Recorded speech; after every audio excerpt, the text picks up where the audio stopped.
Ladies and gentlemen, please rise for the processional and remain standing for the singing of America the Beautiful. I am pleased to present the graduating inaugural class of the Clinton School of Public Service. The faculty, distinguished guest, Associate Dean Tom Bruce, Dean Skip Rutherford, and Founding Dean David Pryor.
Lena Moore is awesome. And by the way, it wouldn't be a Clinton event if we started on time. Last year, I attended a college graduation where the commencement speaker focused on the lives and the work of our nation's 20th president, James A. Garfield. We don't hear a great deal about President Garfield because he tragically served for only a short time. However, what we do know is that he was a scholar and an avid reader, reminding us somewhat of the 42nd president for whom our school is named and who will be introduced later in the program by Senator Pryor. In the late 1870s and the early 1880s, President Garfield saw the manufacturing of railroad locomotives as essential for national growth and commerce. At the opening of a new factory, he ended his speech by saying, and you will no doubt recognize a familiar paraphrase of this quote, "Ask not what locomotion can do for you, but what you can do for locomotion." In 1899, the Choctaw train station was built not too far from a spot on the Arkansas River marked by a little rock. It has been almost 40 years since the last train left that station. Now, Sturgis Hall, and the proud home of the 7th university-based school, named for a former president, the 3rd on the campus of a presidential library, and the 1st to offer a master's degree in public service. But this morning, after almost 40 years, that all changes. A new train officially leaves the station, not fueled by steam, but fueled by ideas, not built with steel, but built with service, and much like Superman, even more powerful than a locomotive. A train that made its way to the Arkansas Delta, stopping in Phillips County to lend a helping hand, picking up passengers en route not only from locations in Arkansas, but in William Faulkner's hometown of Oxford, Mississippi, along Chicago's Magnificent Mile, the Tennessee city where they write and play country music, from the plains of Kansas and the hills of South Dakota to a small town in Connecticut, along with expanding a learning center for Little Rock's homeless and planning an educational center for Heifer International in New York. This educational engine taught students in Calcutta, worked with the disabled in Vietnam, advocated community empowerment in the Sudan, championed civic engagement in South Africa, promoted energy sustainability in the former Soviet Republic of Georgia, and worked on constitutional reform in Bolivia. Proudly, the youngest member in this group was also a Rhodes Scholar finalist. This inaugural class wasn't the little engine that could. It was the big engine that did. With this successful beginning, along with the talented students we are attracting, just think in 10 years and in 100 years, what a difference this school is going to make in this state, our country, and throughout the world. And I thank Dr. Alan Sugg and the University of Arkansas Board of Trustees for believing in us. I also have to believe that President Garfield would be pleased, knowing how the Clinton School has responded to his question, what can you do for locomotion? David Pryor, Tom Bruce, and many others have given it their very best. To the talented graduates who pioneered new ground, and in the words of our state song by Waylon Holyfield, wherever you go and whatever you do, may Arkansas always run deep. I'm Skip Rutherford, Dean of the University of Arkansas Clinton School of Public Service, welcoming you to our historic first graduation. And now it is my privilege to present the President of the University of Arkansas, Dr. Alan Sugg.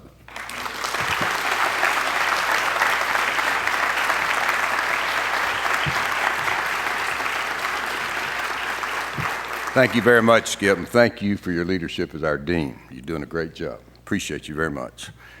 And we really appreciated the privilege and the opportunity when President Clinton invited the University of Arkansas system to have an academic affiliation with the William J. Clinton Library. Now, we knew that the Clinton School had the potential to be highly successful because the people of our state, our nation, and our world have such deep-seated respect and appreciation for President Clinton as a person and as a leader. In the early planning stages for the school, which was led by Pat Torvestad, thank you, Pat, we were extremely fortunate to have the late Diane Blair as a member of the planning team. Pat Torvestad, Diane Blair, Skip Rutherford, and I visited many other presidential libraries and had long discussions about the mission of the school. Diane strongly suggested that the school should champion the cause of public service because of President Clinton's whole life has been about making the lives of people in Arkansas, the nation, and the world more meaningful, healthier, more successful economically, and just plain happier. Diane was clearly the leader of the pack in pressing for the core mission of the school to be public service. I well remember our meeting with President and Mrs. Clinton at the White House when the President gave us his blessings for the public service mission.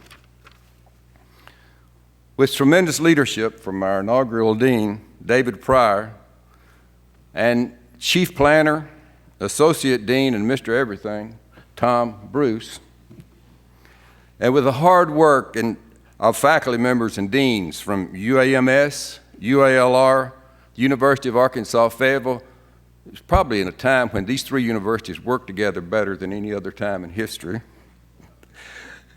And the new faculty and staff of the Clinton School, and with support from members of the Arkansas General Assembly, volunteers, the Clinton Foundation, and many others, the Clinton School of Public Service opened its doors to a very bright, enthusiastic, and not so shy first class in the fall of 2005. And here we are, some 16 months later, when Dean Skip Rutherford will soon confer degrees on our very first graduates of the University of Arkansas Clinton School of Public Service.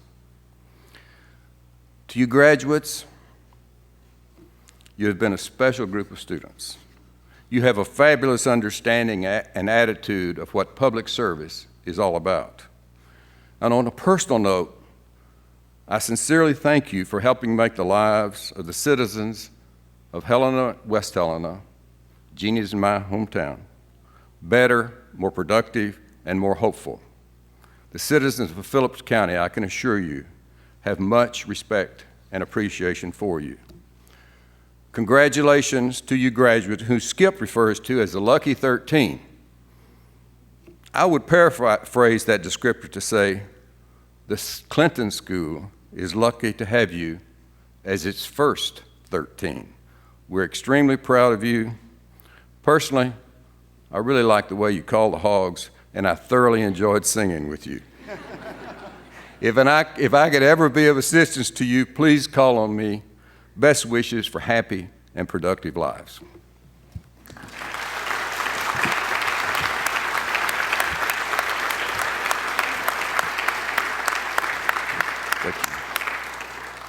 And now it's a privilege for me to introduce to you the Associate Dean of the Clinton School, Tom Bruce. And Tom is one of the most phenomenal leaders I have ever known. Also, he is a wonderful human being. I present to you my good friend, Tom Bruce.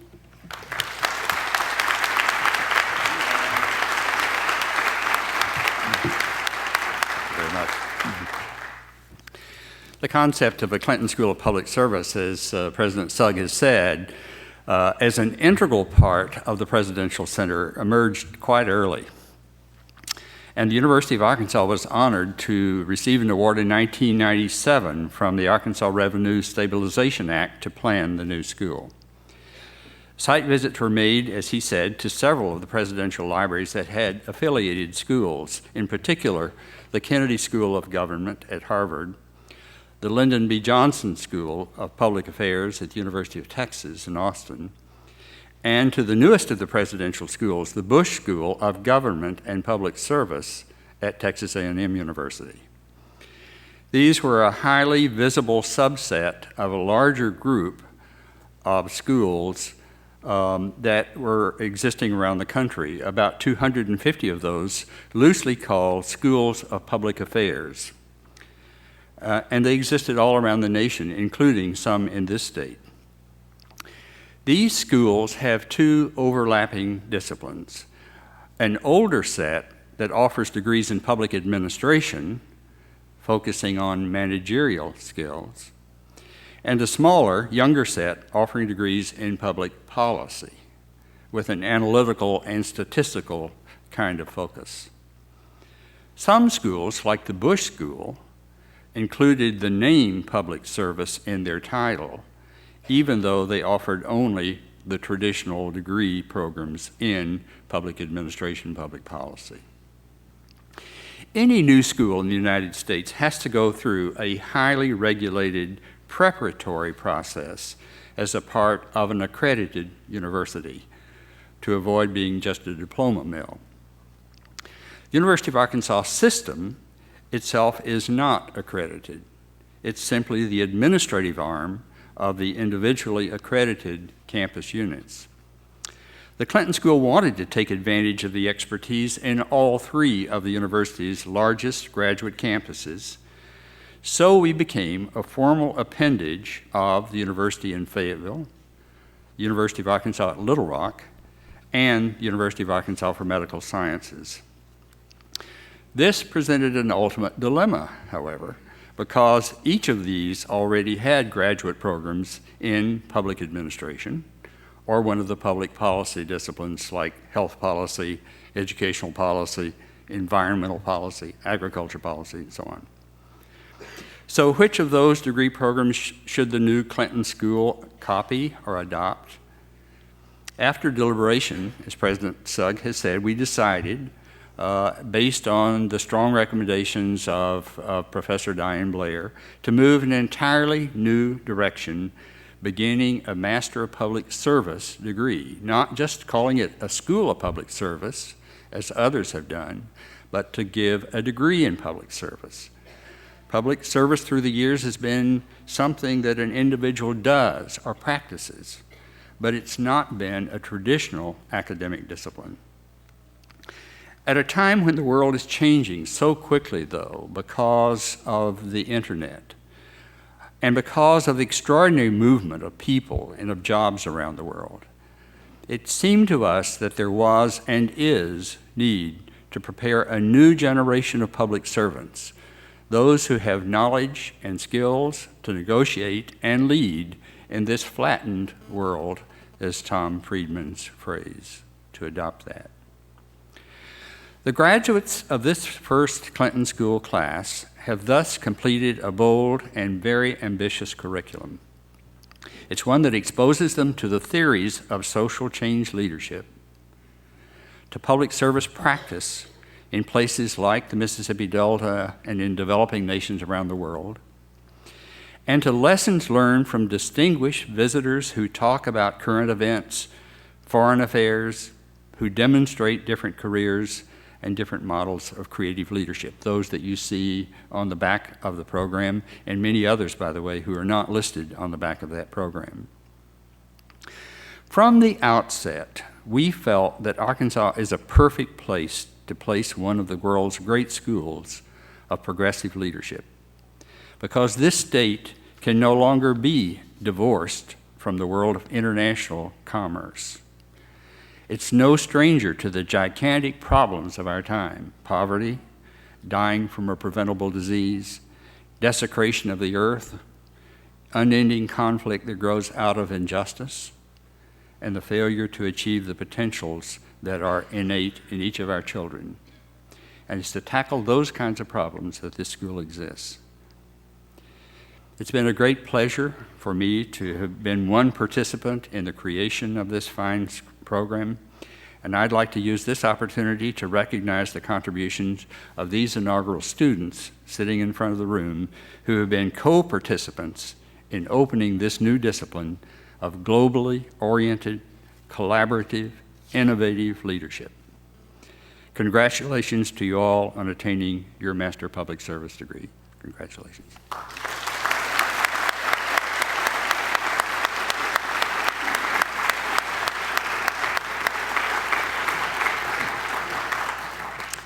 It's now my privilege to introduce a person who needs no introduction, the founding dean of the school, David Pryor, former governor, former senator, former congressman, former everything, and the man who is most emulated, I think, when one thinks about Arkansas.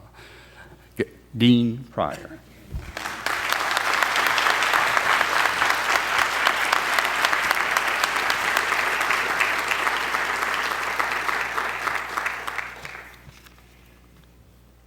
Eric?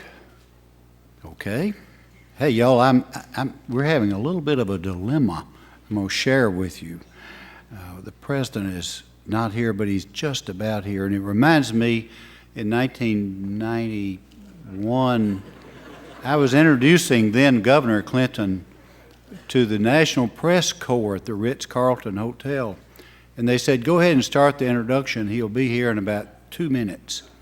And as I got into the introduction, I still didn't see Governor Clinton. I didn't see Governor Clinton. And finally, a Secret Service guy came up and put a note on my desk. Here I was in front of the whole National Press Corps. They said, he's just getting out of the shower. You're going to have to extend. So you can see that I had to improvise a little bit. But I think I think things are happening now, and I hope so. Did y'all see, this is terrible, did y'all see the other night on TV, and lately I've been in a situation where all I do is watch TV. We don't need to go into that, but did y'all see George Bush one just bawling like a baby when he was introducing his son Jeb? And I hope I can get through this without bawling like a baby when I look at this wonderful class this morning, because I'd like to just say that this particular 13 people, I think, offer us 13 wonderful and good reasons to have hope. To have hope for our country and hope for our world. These extraordinary human beings, I think, personify the belief and certainly the commitment that each and every one of us can and must make a difference. That's what this unique school is all about. These graduates, our inaugural class, come from every walk of life, from every section of our country, from every background and every persuasion, that each of them share a common bond. And that bond is that they all have in common that their hearts have been fired with the passion for public service. I'm so honored that I got to know them. I'm so excited about the footprints, the huge footprints that each of these individuals will make. I'm so grateful that President Clinton's grand dream and vision for the Clinton School of Public Service was adopted by and given support by Alan Sugg and the entire family of the University of Arkansas, and also of this community and this state and our state legislature and others who have made this possible. For all of us this morning, this is a big, big, important day. It is a milestone. But for you, I say to President Clinton, who had first conceived of this idea of a school of public service, this day must have a very special meaning. Realizing that there are young men and women from our country who've answered your call, who've answered your challenge to use their lives and their resources to make this a better world. What a special group. These individual students who are graduating today, they stand together with another common bond. They are linked together by saying, if there's a homeless person, if there's a hungry child, if there's one diseased mother, if there's intolerance and bigotry and hate, there will always be a reason and a justification for the Clinton School of Public Service. I want to thank Skip Rutherford. I want to thank Tom Bruce. I want to thank the faculty and the staff of people who engaged in this almost as an adventure, and certainly now as a mission and definitely a cause. The Clinton School and its first class is very, very highly honored today to have the world's foremost citizen as our first commencement speaker. I don't know if he is here or not yet. I'm hoping he is. But ladies and gentlemen, let us say the man who had the vision of this school, the man who put out the call and put down the challenge to these individuals to come to Little Rock, Arkansas, to be a part of the inaugural class of the Clinton School of Public Service. It is my great honor to introduce the 42nd President of the United States, William Jefferson Clinton. President Clinton.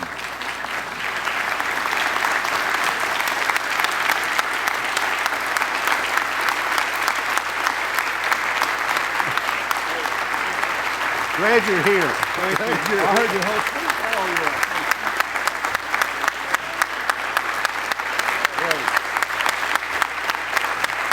Thank you very much. Thank you.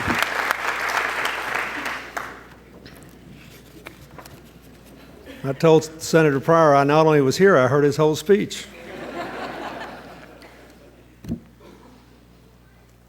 Dr. Sugg, Dr. Bruce, Dean Rutherford, God, that sounds strange to me. Freddie Petit, Lena Moore, Mrs. Beebe, Mayor Daley, ladies and gentlemen of the graduating class, first of all, I'd like to thank you for inviting me to give this address. I'd like to thank especially David Pryor for helping to start this school. I doubt if we would be here had it not been for his willingness one more time to serve. I thank Skip Rutherford and Tom Bruce and President Sugg for taking what was just an idea that we could actually build an institution around the concept of public service and bringing it to fruition. I'm grateful to the faculty and staff of the school, the University of Arkansas, and the Presidential Center. This may be the first graduation ceremony in history where the commencement speaker is as excited as the graduates, who are the first in the nation to hold a degree called Master in Public Service. When I left the White House, I wanted to do a number of things. I wanted to build this library. I hoped it would win an International Environmental Award. I wanted it to be accessible to people so they could come and see that there are consequences to the ideas and policies that public officials pursue. But I especially wanted to establish this school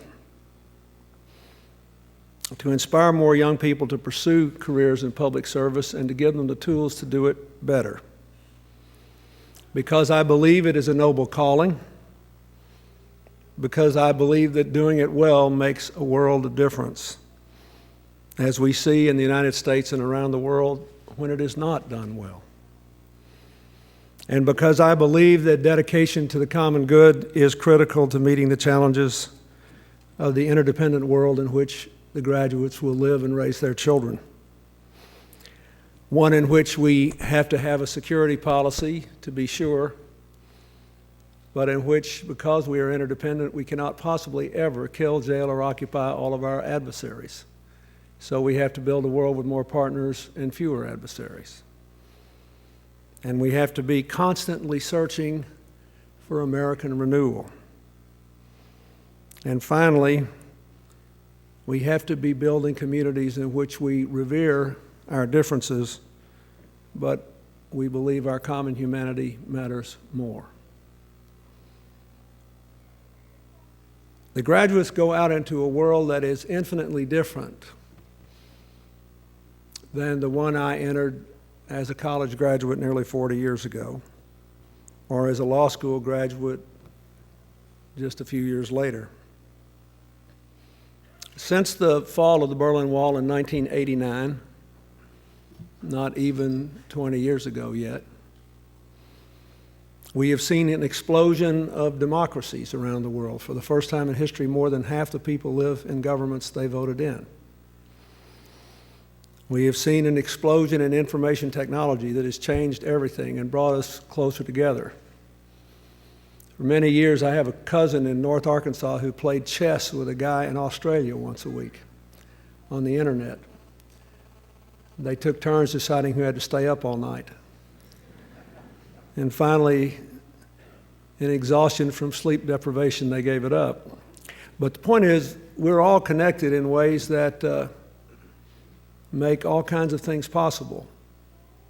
Mostly good, but not all. The 9/11 terrorists used information technology and open borders and easy travel and easy access to information to learn how to fly planes they didn't take off or land and turn them into giant chemical weapons. There are sophisticated technologies being used in basic ways to kill lots of people in Iraq and Afghanistan today. But there are also computers that are enabling us to get information to children in poor areas who would not have other ways of learning. There are technologies which have made it possible for us to keep untold numbers of people alive in the developing world who would otherwise not live. On World AIDS Day, I was in India and was able to announce that we're now going to be able to treat children who have AIDS for $60 a year, about 16 cents a day. When I started 3 years ago, the price was $600, then we got it down to $190, and now it's $60, all because of developments in modern production technology and distribution technology. And because in an interdependent world, people believe that they are responsible for their neighbors half a world away. And so the French imposed a little airline tax and raised money, and 19 other countries helped them, and there we had the money to keep these kids alive.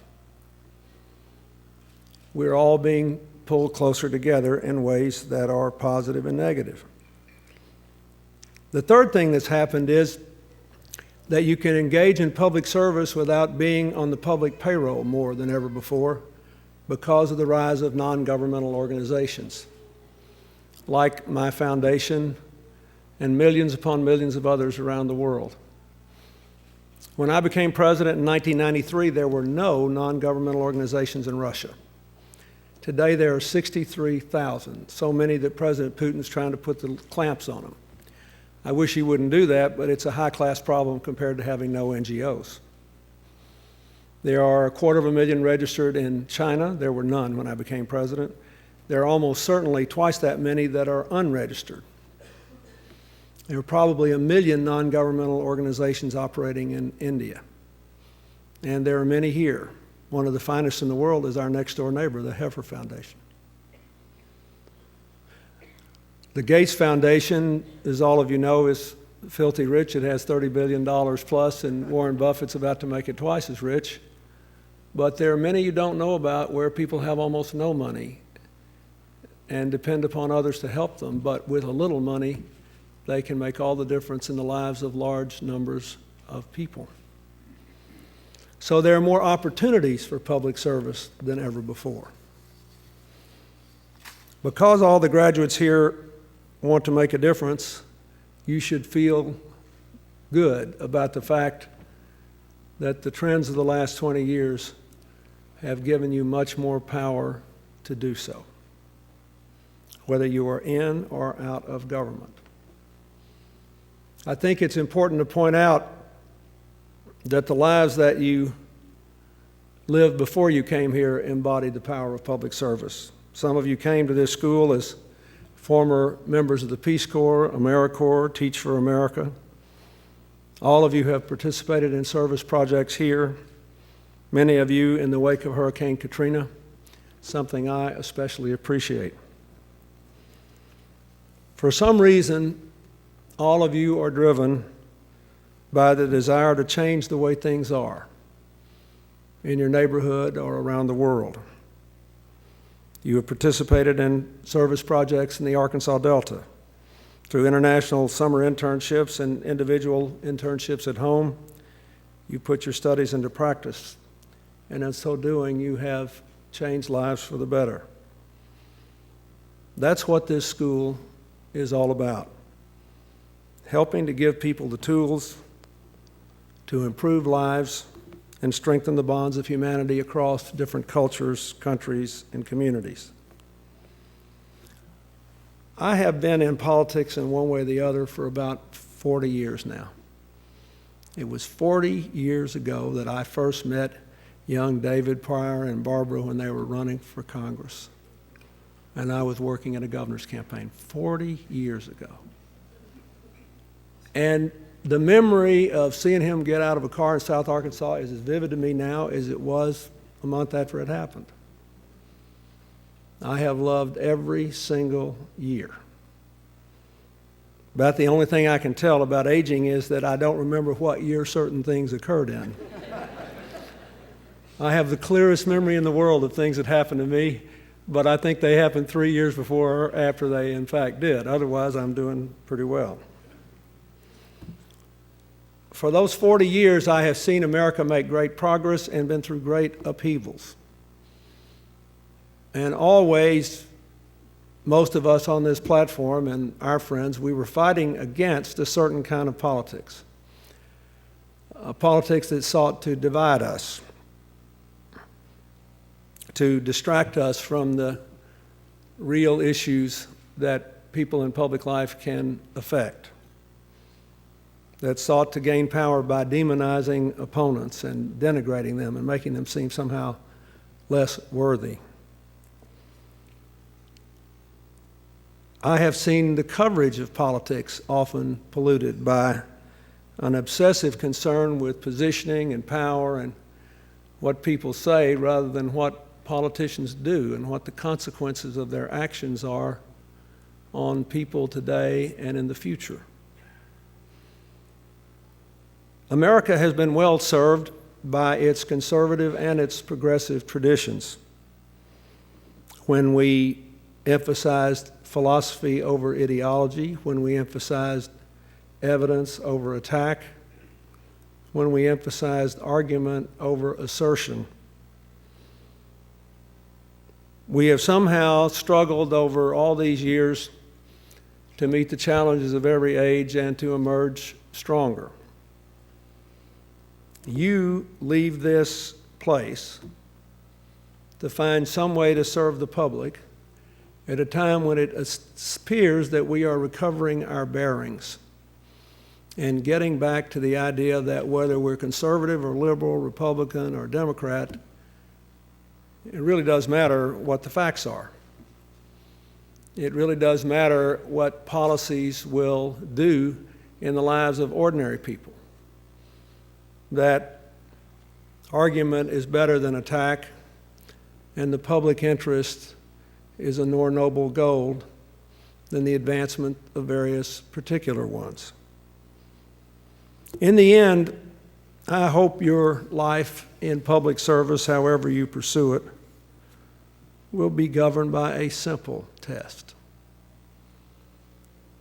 Are the people you sought to serve better off when you quit than when you started? You can read many books about contemporary politics and many people's musings, And relatively rarely will you see that simple test articulated or applied. But take it from me, 40 years pass in the blink of an eye. And after 40 years, that's how you'll judge yourself. You will want to know not that you made all the difference, because you'll make mistakes. You'll fail. There'll be circumstances that you'll be in that you just simply can't control. Real life will intrude on you. All your demons and passions and dreams and nightmares. But if, at the end of it all, you can say that the people you sought to serve are better off when you stopped than when you started, it will all have been worth it and more. I think before I close, I should say that at times like this, when we have achieved something through hard work and effort, we are tempted to believe that we did it on our own. Or as one wag used to say, every politician wants you to believe he was born in a log cabin he built himself. I have had an improbable life these last 40 years. Looking back on it, I think not very much of it was due to my own God-given abilities, and far more due to the influence of my family, my teachers, my mentors, my friends, the people that helped me when I was down and liked me when I messed up as well as when I did well. So as you leave today, I hope you will take some time to express your gratitude to those who inspired you to come to this place today. You leave here with a degree that so far is unique, with an experience that I hope has been enriching, and therefore with an enormous, enormous opportunity, and with it a great responsibility to help to prove that together we can meet any challenge, and that while our differences are interesting and make life far more fascinating than it otherwise would be, our common humanity matters more. I wish you infinite success in serving that common humanity. Thank you very much.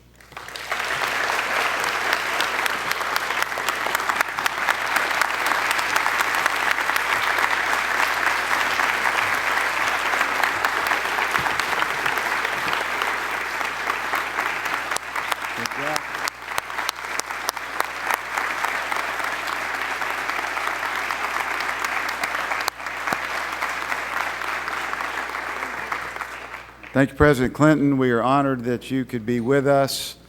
You made this day the first graduation ever at the University of Arkansas Clinton School of Public Service even more special. Now let me ask the candidates from the inaugural class to please rise and remain standing. President Clinton, President Sugg, and ladies and gentlemen, I present these persons as candidates for the master degree in public service. By the authority invested in me by the University of Arkansas Board of Trustees, and upon recommendation of the faculty, I confer upon each of you the degree for which you have been recommended, and with all the rights, privileges, and responsibilities appertaining thereunto. For the awarding of the diplomas and the greeting from President Clinton, President Sugg, and Dean Pryor, I would respectfully ask that members of the audience not to come forward and not to take photographs. We have a photographer and a videographer who will take these pictures and will make them available to the graduates and their families. Now, would Professor Webb Petit, representing the Clinton School faculty, please join me at the podium, and would Dr. Mike Hemphill please escort the graduates to the stage. Let's get everybody lined up.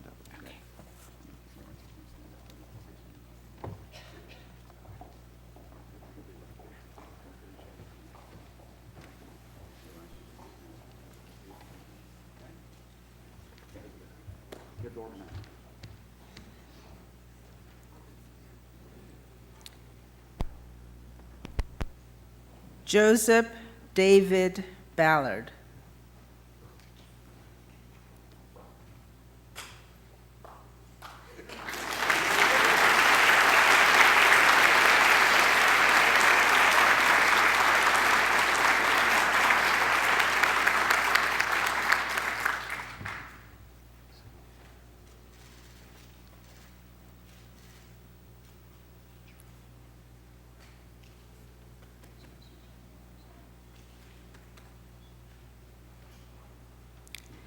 Scott Matthew Curran with high distinction.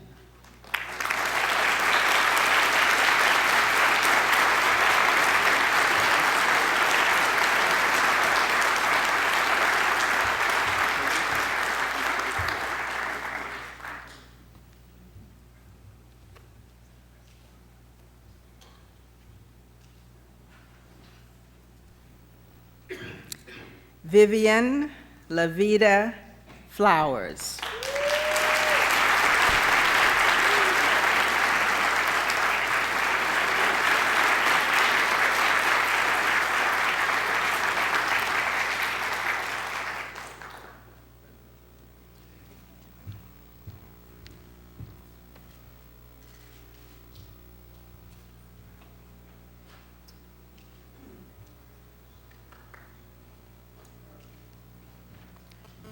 Malcolm Elliott Glover.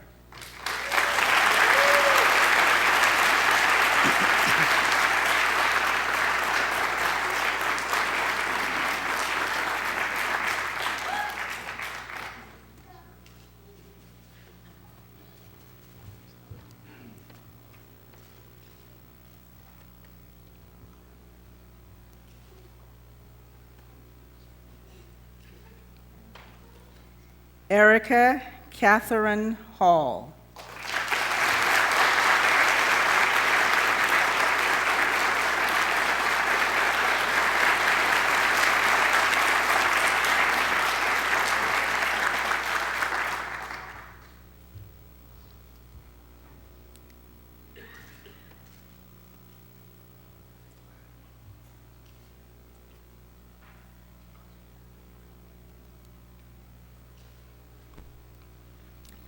Amber Renee Holloway.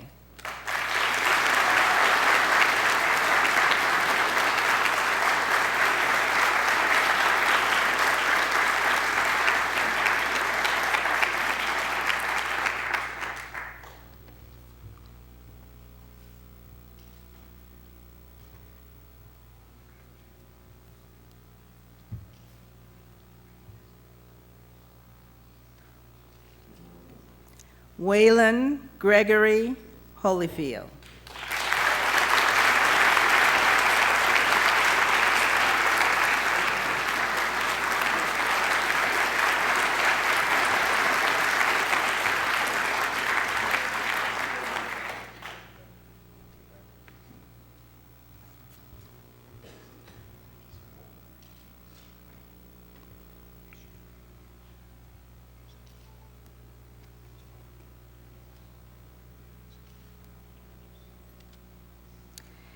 Erica Genevieve Lawler with high distinction.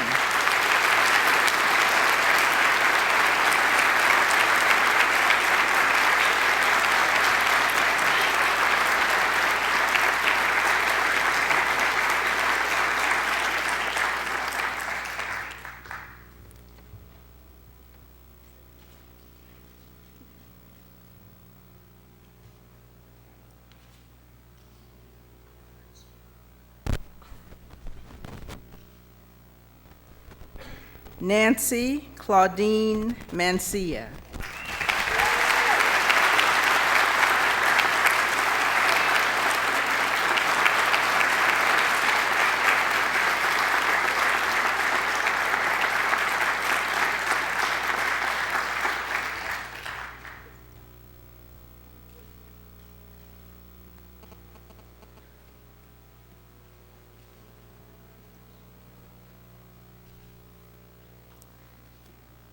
David Nolan Morrissey with high distinction.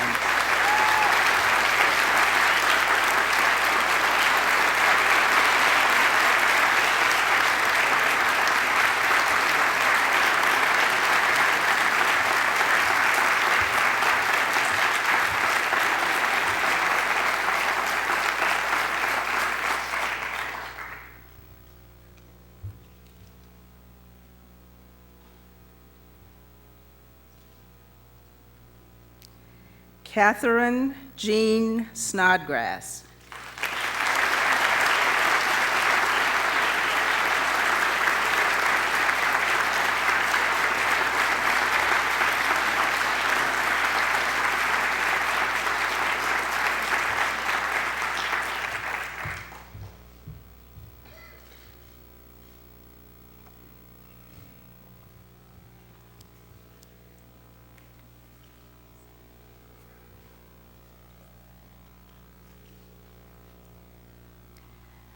John David Spears.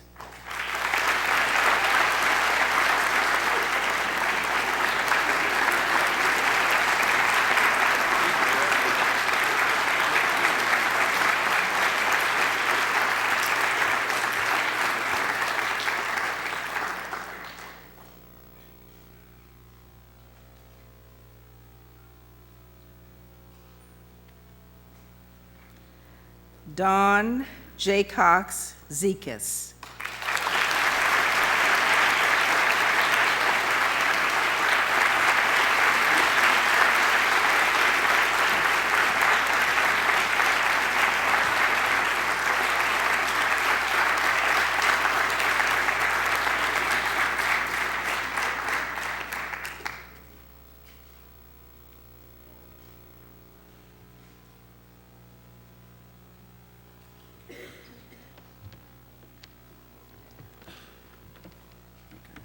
Go back to this.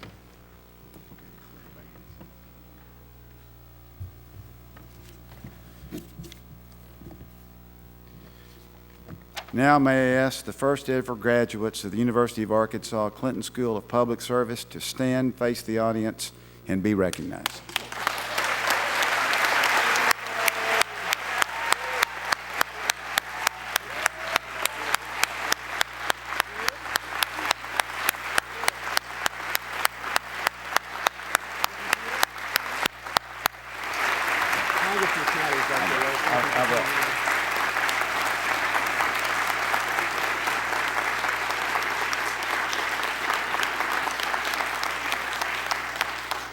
I want to thank all of you for coming, Congressman Snyder, Mayor Daley, and many others who are here.